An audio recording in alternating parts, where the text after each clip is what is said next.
1994, I came over here to America to find my son's father in order for him to sign his birth certificate to actually enter legally the United States. He was 7 years old, and they said at the embassy in Germany, all he had to do is sign this copy of a birth certificate in the bottom, and Michael would be a legal citizen. And first of all, we couldn't find him. He was a Vietnam vet, and he had a lot of problems. So I moved here to Lakeland and enrolled Michael at St. Joe's as I'm a Catholic in school, and they didn't ask for Social Security and nothing. So Michael went to St. Joe's until 8th grade, and I never went back to look for his father because I couldn't find him. He wasn't. I went to child enforcement, but he didn't work, so they couldn't find him either. All the stuff came back that we wrote. So, and in '95, we applied for not residency, just for Social Security card and a student visa. And we sent $240. They wanted $240 with that paper, I forgot, the A160 or whatever it was. They kept the money. They didn't write us. No, they made no date to appear at immigration in Tampa, nothing.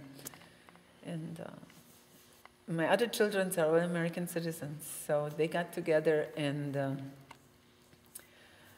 we went to a lawyer, and the lawyer wrote, and so did Senator Martinez, what happened to the boys' money, what happened to the paperwork.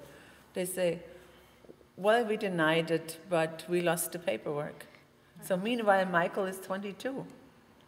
He cannot work officially, but we have friends that would hire Michael for gardening, constructions, under the table, you know. And Mike wants to go in the military. He's very smart. He built computers for his friends, but he didn't want to charge his friends either a lot, you know. So, no paperwork. So right now I'm talking to a lawyer in St. Petersburg, Mr. Miotke. And he had a similar case with a German kid that stayed here in Lakeland and went to the University of South Florida for exchange student, but he wanted to go all 4 years. But his student visa ended. So he went to that lawyer, and the lawyer helped him, so he has another year. But it's a lot of money, you know. But I don't know what else to do. I wrote to all the senators. The only one that was very helpful was Senator Martinez. And I called, you know, and I wrote to Christ. I have the letters at home and what they wrote back. Putnam, everyone, they say, well, there's nothing we can do. It's just very hard, and I don't understand. I'm a permanent resident since 1973 in this country. The only times that I was abroad is when my ex-husband was in the military. You have to go where your husband goes. And even him having an American father and me being a permanent resident, what is it? Why can't my son just give him an alien registration card? You know, why can't you do that? He has never been in trouble. He has never been to jail. No things with the law. Graduated from Lakeland High School. 4 years in ROTC. You can't do that? What is wrong with this country? That's what I ask myself.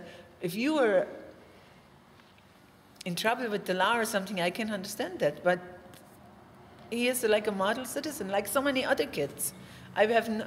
And I was a manager in a hotel before for 12 years.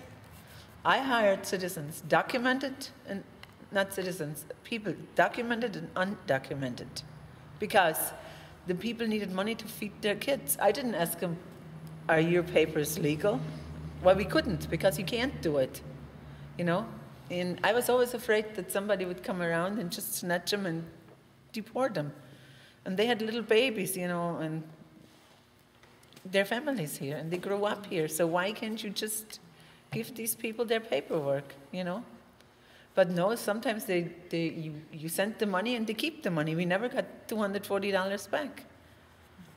It's not right. Something has to give, you know?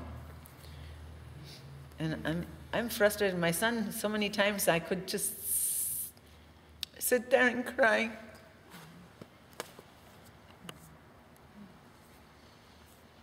Thank you so much for sharing that. I'm really glad you came, and I'm really glad you I'm glad I came because people have to go out, and only if you go out and tell people what you want, then maybe they listen and do something, you know. And I pray every day. I say, God, I need a miracle for my son. And it takes a miracle because you got a lot of people out there with a hard heart, not a soft heart, you know. I met a lot of people in politics, and I talk to people from City Commission, Trotter, and all these people, you know. I say, you guys need to call these people too, you know. That's right. You're sitting at the right places, you know, and people have to help. And there's a lot of people, and I get emotional too. I mean, now Christmas is coming. I don't know, nowadays it's just... And all these people that are undocumented, that are college students, they can help the economy, you know, in many ways. They're smart people. All they need is a little chance to get this little paper. It's just crazy. I'm gonna cry here. Yeah. Thank you for your story. Your story is very powerful. And if you could, if your son would feel comfortable getting in contact with you, Vivi or Jessica, Yeah, if you just... we would love to have him involved. He's coming back home on the 22nd for Christmas. Maybe even I could bring him to church, you know. Absolutely. He goes to church all the time anyways. What we usually do on Thanksgiving, our church, St. Joe's, has feeding the homeless. So we go there at 7:30 is our mass, early mass, and then we stay there until 2 o'clock. We give them breakfast in 3 sections because in the last years there's so many homeless people, and we feed them, you know, and then we do the dishes and then we go back home. But I don't know, and there's a lot of people that need food and everything. But people come together, but it takes a while, you know. But this is a good group. You have to keep on doing what you're doing. Don't stop. And God bless you for it. Gee.